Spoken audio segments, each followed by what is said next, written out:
Bonjour à tous, bienvenue dans la tanière du fiasco pour mon deuxième rapport de bataille. Alors cette fois-ci j'affronte Clément. Clément c'est un vieux joueur homme lézard qui après avoir pas mal baroudé essaye de se remettre au 9ème âge. C'est un joueur qui s'est arrêté à la V8 et il essaye de s'y remettre avec les contes vampires. Alors, je vous présente sa liste justement. Son général est un comte vampire avec deux sorts de l'occultisme. Il a évidemment le sort Les Morcelèves. Il fait partie de la confrérie du dragon, le homme de tromperie, une épée de force et un bouclier. Ensuite, un courtisan vampire qui fera grande bannière, donc qui sera représenté par le vampire ailé, qui fait partie également de la confrérie du dragon, bouclier. Là, en faisant le rapport, je me rends compte, mon cher Clément, que tu as mis également l'épée de force. Tu pouvais pas mettre deux fois la même arme sur deux vampires différents. Le manteau de dragon et le charme de chance. Ensuite, 3 nécromanciens avec chacun un sort de l'évocation, et il y en a un sur les 3 qui possède le tome impie. Alors on n'avait pas assez de figurines de nécromanciens, alors il y a un nécromancien qui sera représenté par un roi ghoul et l'autre par un spectre. En ce qui concerne la base des contes vampires, eh bien on a 3 fois 20 zombies, chacun avec musicien, bannière, et un pack de 27 squelettes, bouclier, porte-étendard, bannière de guerre, musicien. Et pour compléter la base, 8 loups sinistres. Voilà, la suite elle est assez simple, on continue avec des redirecteurs, 2 grandes chauves-souris 2 fois, 5 chevaliers vampires, confrérie du dragon, armure de plate, musicien 2 fois, et 10 spectres 2 fois. Alors pour les figurines évidemment, là on a fait un peu de proxy, c'est-à-dire que les chevaliers vampires seront présentés juste par des chevaliers noirs, et les spectres seront présentés par des gardes des cryptes. Alors ma liste, il y a quelques différences avec la dernière vidéo. Le seigneur bestial est à peu près le même sur Charadan, avec armure lourde, hache de la bête. Cette fois-ci il n'a pas l'anneau de feu, il a la gourde de scarabée, le bouclier de chance et le talisman qui apporte la régène. J'ai également payé l'appel à la chasse sur lui parce que je joue pas mal d'embuscades. Ensuite un chef centaure en embuscade. Excuse me. Je lui ai mis la peau d'Ahagor, je trouve ça sympa, la régène et puis plus un en endurance, la paire d'armes, et je l'ai mis porteur de totem. Un deuxième chef de harde bestial, surchar à maraudeur, qui me sert de PGB, également porteur de totem, comme ça j'ai les 4 totems 2 fois, une armure lourde, et je lui ai mis le petit empaleur qui fait un tir de baliste, et plus 2 en charge, comme une lance de cava, j'aime bien. Et puis un petit bouclier renforcé. La base, en embuscade, 21 Fiercorn avec paire d'armes et armes de jet, et j'ai payé la bannière de l'ordre pour avoir plus en force lors d'un tour de corps à corps. Ensuite, 3 chars maraudeurs, et enfin, j'avais vraiment quelques petits points à mettre, j'ai mis 10 Fiercorn avec des boucliers, des armes de jet et un musicien. C'est toujours scoring, et puis on peut pas l'ignorer, si on la laisse tranquille, elle va chercher les points de scénario, donc ça me va très bien. Ensuite, en spé, j'ai 20 longues cornes qui sont équipées d'armes lourdes et également en embuscade. Ensuite, 8 minotaures, armes de base additionnelles, musiciens, porte-étendard, icône étincelante, 5 gargouilles en redirecteur, et enfin mes 2 traditionnels cyclopes. Un petit mot sur le terrain, même s'il n'a pas eu une grande influence sur la partie. En haut à gauche, nous avons une rivière peu profonde, un champ de blé en haut à droite. Ensuite nous avons ici au milieu, c'est une tour mais qui sera traitée comme une ruine, entourée de quelques murs, de forêts, et enfin sur tout le flanc droit il y a des décors que justement le petit frère de Clément Edouard m'avait refilé, donc je trouvais que c'était sympa de les mettre. Visuellement c'est joli, et en plus ça permettait à Clément de se sentir un peu comme à la maison. Mais on savait pas trop comment on allait traiter ce terrain-là.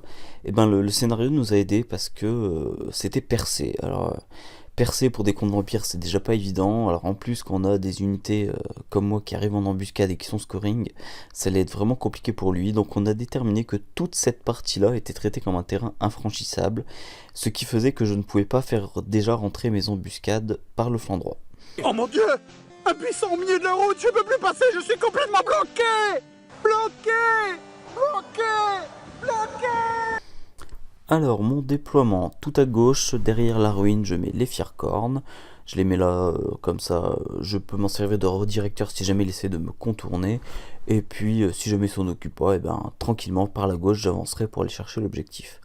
Ensuite, au centre, les Minotaures, avec devant les harpies, qui me servent de redirecteur, mais qui m'empêchent aussi de charger n'importe quoi. Le chef de harde bestiale PGB au milieu, les chars maraudeurs tranquillement dans la forêt, le seigneur bestial sur leur droite et les deux cyclopes derrière. Je garde donc bien au chaud tranquillement pour l'instant les 20 longues cornes, le chef centaure et les 21 fières-cornes qui arriveront, je l'espère, en embuscade très rapidement. Voilà le déploiement contre vampire tout à gauche dans la rivière, 5 chevaliers vampiriques, donc là il n'y a pas de problème, hein. Justement c'est vampirique, ça part très vite, ça n'a pas besoin du commandement du général pour faire des marches forcées. Par contre du coup les 10 spectres juste à côté me font forcément moins peur étant donné que eux ne le sont pas et donc qui vont juste pouvoir avancer de 6 à chaque tour. Ensuite 2 chauves-souris, derrière à nouveau 5 chevaliers vampiriques, des loups, encore quelques chauves-souris, un premier pâté de zombies avec rien dedans. Il a choisi de mettre ses 2 nécromanciens juste à côté, à 2 dans 20 zombies. Ensuite son général, là je le trouve un petit peu excentré quand même, dans 27 squelettes avec également la PGB. Ensuite à nouveau 20 zombies avec un nécromancien dedans et juste devant les 10 derniers spectres. Vous allez pas vous battre comme ça, les gars! Mais ouais, putain, prenez des couteaux! Mais ouais, niquez-vous la gueule! Allez! Alors, les mecs, j'ai un couteau à pain, moi! On s'en branle! Allez! Début de mon tour 1, rien d'extraordinaire au niveau des mouvements. Je déplace les fières-cornes derrière la ruine, histoire de protéger un petit peu mon flanc gauche, pouvoir rediriger s'il le faut les chevaliers vampires. Et tout le reste avance prudemment en direction de l'armée adverse. Phase de magie, donc moi je n'ai pas de sorcier, pour l'instant je n'ai que ma GB qui a les 4 totems et mon seigneur qui a la gourde. Je fais 2 et 1, lui il canalise, forcément il canalise sur du 2+, donc ça fait 3D à 3. Il a déjà un +1, un +2 forcément vu que c'est des objets de sort. Donc il ne se passe rien, il me dissipe la gourde de scarabée et l'aile noire. Phase de tir, je décide de tenter l'empaleur dans les chauves-souris qui sont juste devant la PGB. De toute façon, je n'ai que ça d'intéressant à porter. Je tue une chauve-souris. Ensuite, les tirs de catapulte, j'ai longuement hésité à savoir est-ce que je balançais les tirs de catapulte dans les squelettes ou alors dans les spectres. Alors d'un côté, les spectres ont leur invul, de l'autre côté, les squelettes, ils vont remonter sans aucune difficulté, tandis que les squelettes, il en remonte un à la fois, enfin les spectres plutôt, il en remonte qu'un à la fois. Du coup, j'ai plutôt tenté de mettre dans les spectres. Avec les 2 tirs de catapulte dessus, je fais un seul petit mort. Voilà, c'est un début de partie tout en douceur pour les hommes bêtes. Début du tour 1 pour les contes vampires, il avance à fond de balle les chevaliers vampiriques, les spectres sans marche forcée évidemment, puis les chauves-souris sur leur gauche, très prudemment les autres chevaliers vampiriques, il avance les loups, pareil, pouvez pas faire de marche forcée, et enfin la dernière petite chauve-souris. Et de l'autre côté, tout à droite, les spectres avancent de 9 pouces. Alors, phase de magie pour les contes vampires, Clément a énormément de choses. Je vous ai pas dit les sorts qu'il avait tirés. Il y a un nécro qui a tiré le baiser de la faucheuse, l'autre le précipiter la faim, l'autre la danse macabre, et puis ils ont évidemment tous le sort primaire. Son vampire grande bannière à la main de gloire plus le souffle de corruption, et son vampire général à la pourriture intérieure et le sort condamné à mort. Ce qui promet beaucoup de choses. Je suis un sorcier très puissant. Alors, phase de magie, double 1. C'est ça l'étendue de tes pouvoirs, avorton. C'est pas tout de suite que tu vas pouvoir tester tes sorts. Bon, après il canalise quand même, donc au final ça fait 3D à 1. Ça lui permet de lancer le sort de l'évocation pour relever les morts, je sais même plus comment il s'appelle. Mais il le fait en aura à 12 pouces, ce qui fait remonter énormément de monde. Il fait des très très gros jets sur ses jets de relève, donc il remonte un spectre, une chauve-souris complète, 8 zombies, 10 squelettes, 15 zombies au centre, 9 zombies encore à droite, ça fait beaucoup de monde qui arrive.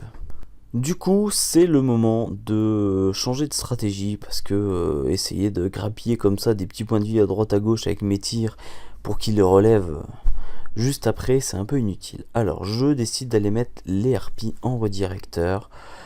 devant les loups, les chevaliers, bloqués aussi 2 chauves-souris, et je retourne mes minotaures en direction des chevaliers vampires. J'avance de façon très anecdotique la PGB, et grâce à l'appel à la chasse, parce que j'ai eu beaucoup de chance, toutes mes embuscades rentrent. Systématiquement je les ai ratées, avec l'appel à la chasse, systématiquement je les ai relancées, et j'ai fait à chaque fois 3. Donc c'était vraiment pile poil pour 40 points, ça a été très rentable. Je décide donc de faire rentrer les Fircornes derrière les loups, tout en haut, et puis le chef Centigore et les longues cornes, je les fais rentrer sur le côté, histoire de prendre un peu en étau les chevaliers vampires. Le but, c'est d'essayer de mettre le plus de dégâts possible sur les unités qui sont loin des sorciers, là où je sais qu'il ne pourra pas les relever. Phase de magie, c'est le sort que j'ai le plus lancé de toute façon de toute la game. L'autothème de l'aile noire, j'arrive à le passer 2 fois. Donc une première fois avec la PGB sur les chars maraudeurs et une deuxième fois avec le chef Centigore sur les longues cornes. Phase de tir à présent, je concentre un premier tir de catapulte et les armes de jet sur les loups. J'arrive à tout tuer. Choupette, oh choupette. Et ensuite, l'empaleur et la catapulte sur les chauves-souris, même sort. Voilà, c'est déjà une bonne opération pour moi. Je me débarrasse des chauves-souris et des loups et j'arrive à faire rentrer toutes mes unités en embuscade. Le tour 2 des contes vampires, il déclare une charge avec les chevaliers vampiriques dans les harpies. Je fuis, il n'arrive pas à me rattraper, donc il rate sa charge. Ensuite, c'est là que j'ai pas tout compris les mouvements. Les chevaliers vampires, il les fait passer le long des longues cornes et il se retourne pour les prendre de face. Et il décide d'avancer les spectres, mais ça laisse mon chef centaure avec une bonne ligne de vue dans le dos. J'ai pas forcément compris la manœuvre. Bon. Il faut trouver celui qui a fait ça. Pour lui demander pourquoi il a fait ça. Par contre, il met ses chauves-souris derrière la ruine, histoire d'obliger à tester mes minotaures, et si jamais à charger, à rater une charge, ou au pire à rentrer dans la ruine et faire des terrains dangereux. Mais bon, j'étais quand même très très loin. Par rapport au chef centaure que Clément ignore, j'imagine que, étant donné que je n'avais pas d'arme magique, il pensait que que je représentais pas forcément un danger. Et de l'autre côté du champ de bataille, les zombies et les squelettes avancent prudemment, ainsi que les spectres. Magie ensuite, pas grand chose à se mettre sous la dent parce qu'il gâche 3 dés pour faire une évocation en aura. Malheureusement il la rate, il fait 10 à la place de... il fallait un 12+, et du coup je dissipe le condamné à mort sur la GB. Du coup, fin du tour 2 pour Clément, ça a été assez rapide. Mon tour 3, j'ai 5 charges à déclarer. La première, c'est évidemment les longues cornes, de face dans les chevaliers vampires. La deuxième, le chef Centigore, de dos dans les spectres. Ensuite, les minotaures, c'était très très loin et pourtant j'ai réussi. Je rentre dans les chauves-souris en passant au travers de la ruine. Je perds un minotaure au test de terrain dangereux. Quatrième charge, les chars maraudeurs qui bénéficiaient du totem de l'aile noire dans les spectres.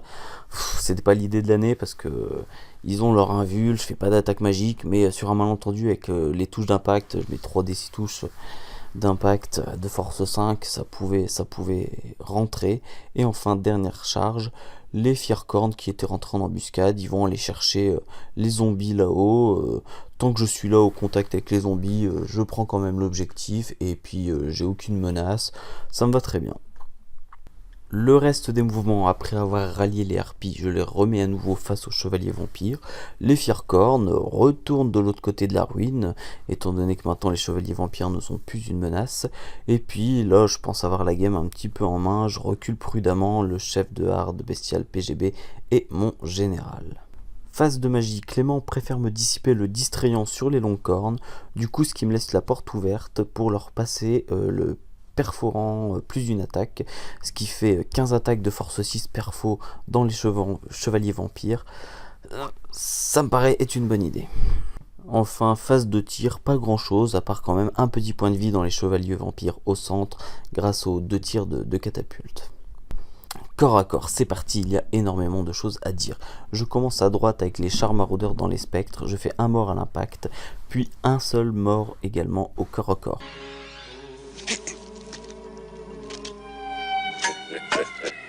Ne te fatigue pas, pauvre mortel. Nous sommes des revenants. Lui en échange avec force 6, non force 5 pardon, mais c'est perfo 6, du coup pas d'armure, il me fait 3 PV. 3 PV à 2, on n'a pas de rang, on n'a pas de bannière, par contre j'ai la charge, égalité, ça ne bouge pas. Tout de l'autre côté, le combat qui m'intéresse le plus, les longues cornes dans les chevaliers vampires, même pas en charge, hein, c'est très fort les chevaliers vampires, il arrive à me tuer 6 bestigores, en retour moi eh bien, je lui fais également 6 points de vie, avec la charge, les bannières, les rangs, etc. En fait je gagne juste de 1, il perd 1 point de vie en plus à la résolution de combat.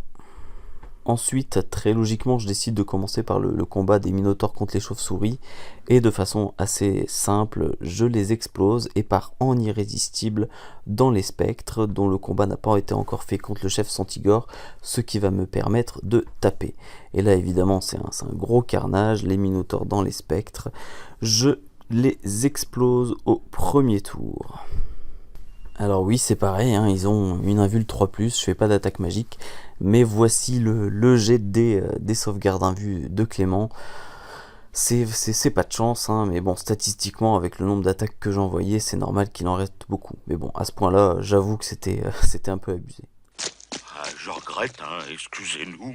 Le dernier combat tout au nord, les bestigores dans les zombies, un excès de confiance, je décide de pas claquer ma bannière pour avoir plus en force. En plus de ça, je rate mon test de fureur primitive, ce qui fait que je tue vraiment pas grand chose, peut-être un zombie à la résolution de combat avec la charge, le rend...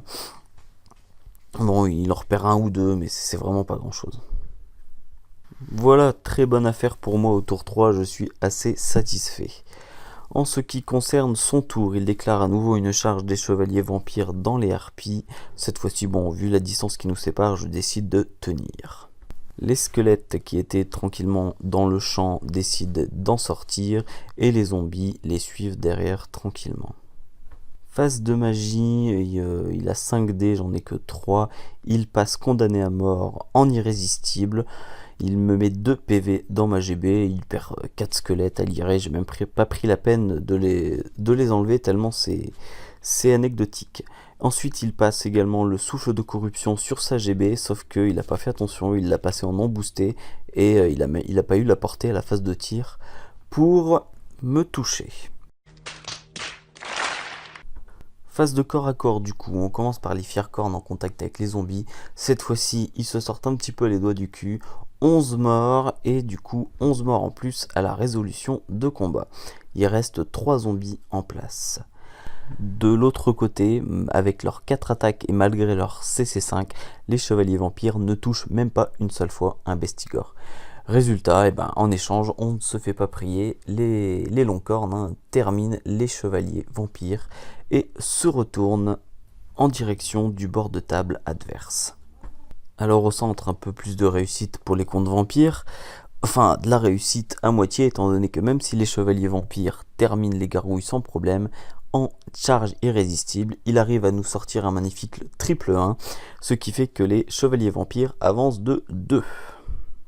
Bon, c'est vraiment pas de bol là-dessus, j'avoue, mais de l'autre côté, je tue un seul petit spectre avec les chars maraudeurs, je suis plus en impact, hein, donc forcément il n'y a pas photo. Toi en échange, tu me prends 3 points de vie, je fuis, je suis rattrapé, tué. Merci le chat de compatir à ma douleur.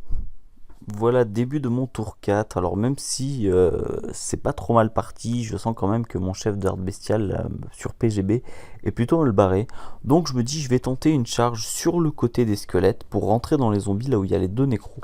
Comme ça j'irai lancer des défis contre les nécros et je serai au chaud tranquillement. Sauf que je rate ma charge, résultat je m'arrête en plein milieu devant les squelettes avec les 2 vampires dedans, là ça sent plutôt le roussi. Une autre charge, c'est le seigneur bestial dans les spectres. Ça n'a pas marché avec les chars maraudeurs, mais là, même si j'ai pas d'arme magique, des fois je suis un peu têtu, je tente. Et puis aussi, ça me fait sortir de la ligne de vue des squelettes avec les vampires. Ensuite, côté gauche, étant donné que je me suis bien libéré, les longues cornes avancent tout droit, on va aller chercher l'objectif là-haut. Les minotaures testent avec le musicien, enfin j'ai un musicien, je me retourne et j'avance de 6. Et le chef Centigore va venir se placer derrière les chevaliers vampires. Et puis les Fircorn, allez, soyons fous, on va retourner les remettre de l'autre côté de la ruine. Ça s'en va et ça revient. Phase de magie, vous avez compris mon sort préféré. Avec le chef de harde bestial, je passe le totem de l'aile noire sur le chef Centigore. Et avec le chef Centigore, je passe le même totem sur les Minotaures. Phase de tir, j'ai eu encore de la chance. Un des deux cyclopes arrive à mettre la touche centrale et tue un chevalier vampirique, et le deuxième, même si je mets pas la touche centrale, juste avec une petite touche, il tape son as pour la sauvegarde d'armure, ce qui fait un autre point de vie, donc il ne reste plus que 3 chevaliers. Phase de corps à corps, on commence par les Fircorn qui terminent les zombies, et ensuite le seigneur contre les spectres. Aux touches d'impact, je ne fais rien, le lord met un seul point de vie, par contre les spectres en retour ne me mettent absolument rien. Donc charge plus un point de vie, il perd de 2, il a l'AGB à proximité, donc une seule perte pour lui. Tour 4 contre vampire, c'était prévisible, il déclare une charge avec ses squelettes dans ma GB, je décide de fuir, j'ai déjà une bonne distance qui nous sépare, je fuis à 3D et lui il charge seulement à 2, et il me tape son double 6, et même si j'avais fait un bon jet, il arrive à me rattraper et il me roule dessus. Première perte importante pour moi, adieu ma GB. En même temps, je vais pas crier à l'injustice. Depuis tout à l'heure, Clément ne fait que des jets pourris. Là, c'est le premier gros jet qu'il fait. Donc, tant mieux pour lui, ça relance un petit peu la partie. Ensuite, au niveau des mouvements, il avance à fond les chevaliers vampires pour les éloigner des Minotaures et du chef Centigore. Ensuite, je ne sais pas pourquoi, il faudra que tu nous expliques aussi. Il fait un demi-tour, enfin un quart de tour avec les zombies, avec les 2 nécromanciens dedans, pour les mettre de côté, s'enfuir, je sais pas vraiment. Je peux pas, je sais pas. J'ai rien compris de ce qui vient de se passer. Et enfin, les autres zombies, tout à droite, avancent. Phase de magie, la seule chose qu'il va faire, c'est réussir à relever un spectre, et avec le passif, il va en relever un deuxième. Corps à corps, il ne reste que le seigneur bestial dans les spectres, fait de jeu assez incroyable.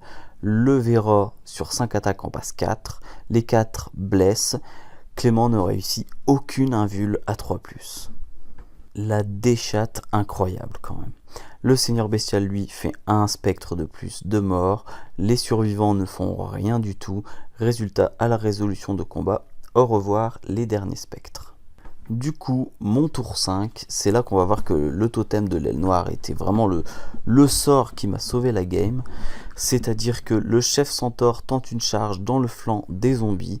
Il me manque tout pile poil 2 avant de faire mon jet 1d3+2. Enfin, je sais plus si c'est 1d3+2 ou 1d3+1, mais coûte ça ne changeait rien, ça passait. Je charge également avec mon seigneur bestial dans l'autre flanc des zombies. Et les Minotaures, j'ai une charge mais monumentale à tester. Et pareil, avec le totem de l'aile noire, j'arrive à aller les rentrer dans le cul des zombies. Au niveau des mouvements, les Longcorn font une nouvelle marche forcée pour aller chercher l'objectif.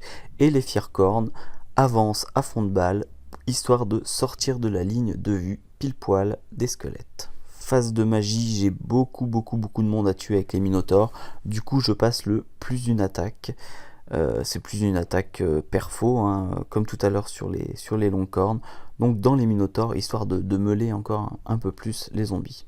Beaucoup de chance, mais ce sera la dernière fois avec les cyclopes. Avec les 2 jets de cyclopes, j'arrive à tuer 2 chevaliers vampires. J'ai eu pas mal de chance, j'ai jamais fait aucun incident de tir avec mes cyclopes et à chaque fois quasiment je touchais.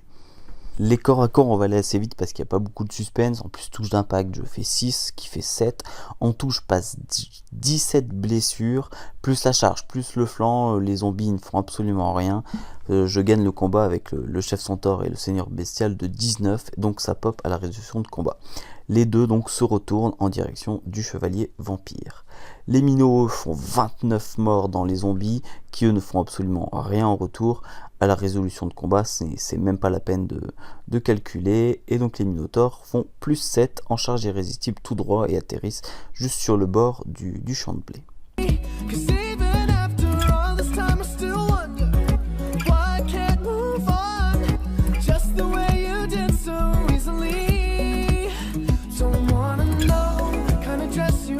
Tonight, if he's holding on to you so tight.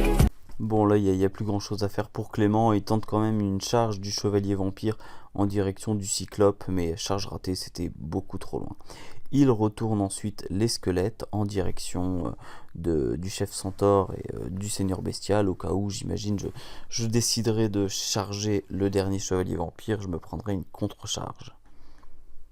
Phase de magie, il me lance un condamné à mort sur le chef Centigore, ça passe, mais je réussis ma régène, donc pas des 3 points de vie. Ensuite, il réussit à passer le souffle, cette fois-ci il ne fait pas la même erreur, il le passe en boosté. Ça touche, mais il fait double 1 sur son jet, pour son jet de souffle, ça prend quand même un petit point de vie. Étant donné qu'il l'avait passé en boosté, il doit faire un sacrifice, il perd 4 squelettes. Dernier tour pour moi, double charge du chef centaure et du seigneur bestial pour aller prendre le dernier chevalier vampire, ça vaut quand même 560 points, donc c'est pas négligeable. Et ensuite, pour éviter la contre-charge, je vais venir mettre mon cyclope en redirecteur. Je préfère perdre le cyclope, et en plus il reste plus qu'un tour, éventuellement il peut toujours tenir, plutôt que de venir perdre mon seigneur au dernier tour. Les minotaures et les longues cornes, eux, avancent histoire d'aller dans la zone adverse pour être sûr de vraiment prendre l'objectif. Bon, avec une seule unité, ça suffisait, mais de toute façon, je vois pas ce que je pouvais faire avec eux au dernier tour.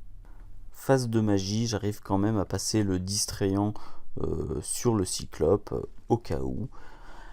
Et ensuite, corps à corps, je mets un PV à l'impact avec le seigneur. Le chevalier tape le centaure, mais je vais réussir à régénérer.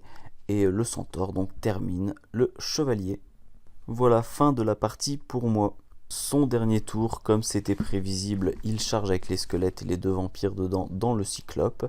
Avec ces 2 vampires, il me met 2 points de vie. J'ai réussi à faire pas mal d'invuls quand même. Les squelettes, eux, ne feront rien. Moi, je fais 5 squelettes de mort, piétinement compris. Malgré ça, ça ne suffira pas. Je perds à la résolution de combat.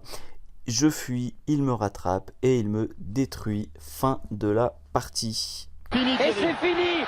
L'équipe de France est championne du monde. Voilà, c'était une game super intéressante. Il me reste mes Fircornes, mes longues cornes et mes minotaures qui prennent l'objectif. Il me reste un cyclope en vie, mon seigneur, un centaure et une petite unité de Fircornes qui est toujours là. Lui, en échange, il lui reste tous ses squelettes, sa GB et son seigneur vampire. Ce qui fait qu'en termes de points, je prends 3140. Lui, il me prend 1516. Ça fait un écart de 1624, soit 15,5. Sauf que je prends l'objectif, donc 18,2. Mais bon, pour l'objectif, de toute façon, c'était quand même très à mon avantage. C'est pas de chance. Déjà à ce niveau-là, et puis en plus il a fait c'est vrai qu'il a fait quelques mauvais choix, mais il a fait aussi beaucoup de mauvais jets de dés. Voilà, merci beaucoup de m'avoir suivi, n'hésitez pas à laisser vos impressions ou vos suggestions en commentaire, je me ferai un plaisir de débattre de tout ça avec vous. Voilà, à bientôt.